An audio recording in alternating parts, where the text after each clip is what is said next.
구약 통독 시즌 1 6일차입니다. 6일차는 창세기 44장부터 50장까지 창세기의 마지막 부분입니다. 요셉은 관리인들을 시켜서 형들에게 곡식을 담아주고 베냐민의 곡식 자루에 돈과 은잔을 넣으라고 명령합니다. 결국 요셉의 계획에 따라서 베냐민의 자루에서 은잔이 나오게 되고 형들은 요셉이 있는 성으로 울면서 다시 돌아가게 됩니다. 요셉은 은잔을 훔친 베냐민만 남고 다 고향으로 돌아가라고 명령을 하죠. 그런데 유다가 베냐민을 위해서 간청을 합니다. 베냐민이 없이 고향으로 돌아가면 늙은 아버지 야곱은 슬퍼하시다가 결국 돌아가시게 될 거라고, 그렇게 할 수 없다고, 베냐민 대신 유다 자신을 종으로 삼아달라고 요셉에게 간청을 합니다. 유다는 유다 지파를 통하여 오시는 예수님을 지금 예표하고 있습니다. 예수 그리스도께서 우리의 죄를 대신 지시고 우리의 죄를 용서해달라고 그렇게 간청하신 그 모습과 같은 거죠. 45장에서는 그런 유다와 형들을 보면서 요셉이 북받치는 감정을 억제하지 못하고 자신이 결국 요셉임을 밝힙니다. 그리고 한참 동안 웁니다. 그 소리가 얼마나 큰지 바로의 궁에까지 들렸다고 기록하고 있습니다.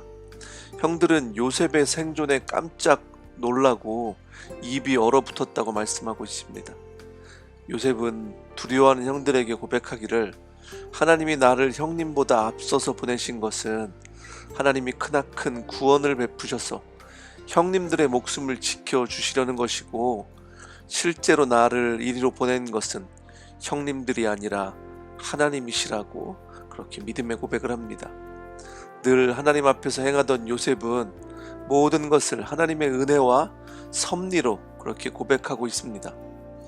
요셉은 자신을 바로의 아버지가 되게 하셨다라는 표현을 사용하는데, 이것은 혈연적인 관계가 아니라 바로에게 조언을 하는 지혜자라는 그런 의미입니다.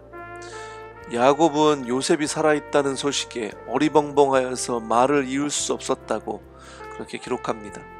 야곱의 가족들이 결국은 이제 이집트로 올라가게 되는데, 그 가는 중에 브엘사바에 들렸을 때 하나님께서 나타나셔서 야곱에게 이집트로 내려가는 것을 두려워하지 말라고, 거기에서 큰 민족을 이루게 하시겠다고 약속을 하십니다.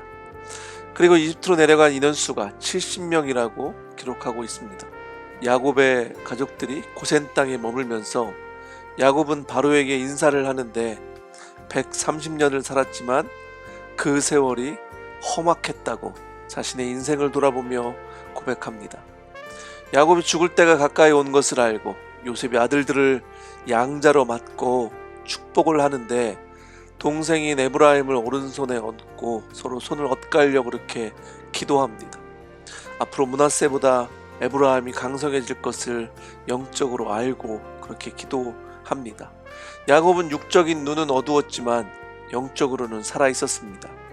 야곱은 요셉을 축복하면서도 나의 할아버지 아브라함과 아버지 이삭을 보살펴 주신 하나님, 내가 태어난 날로부터 오늘에 이르기까지 나의 목자가 되어주신 하나님이라고 기도합니다. 얼마나 멋진 고백입니까? 자신의 인생을 돌아보며 내가 태어난 날로부터 오늘에 이르기까지 나의 목자가 되어주신 하나님, 이 야곱의 고백이 우리의 고백이 되기를 원합니다.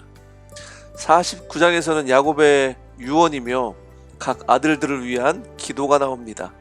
야곱이 죽고 형들은 요셉을 두려워하지만 요셉은 형들을 안심시키며 내가 하나님을 대신하기라도 하겠습니까? 형님들은 나를 해치려 했지만 하나님은 오히려 그것을 선하게 바꾸셔서 수많은 생명을 구원하셨다고 다시 한번 형들을 위로합니다. 우리 하나님은 우리의 연약한 것도 사용하셔서 선으로 바꾸시는 분이십니다. 요셉은 110세에 죽고 이제 12지파를 통한 하나님 나라가 본격적으로 시작이 됩니다.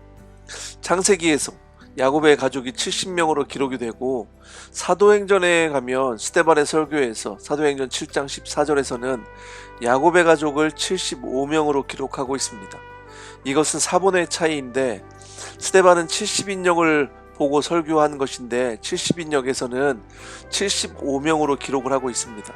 그 차이는 요셉의 아들의 숫자를 더 계산해서 넣은 차이입니다. 창세기를 마무리하시면서 귀한 은혜의 시간이 되시길 바랍니다.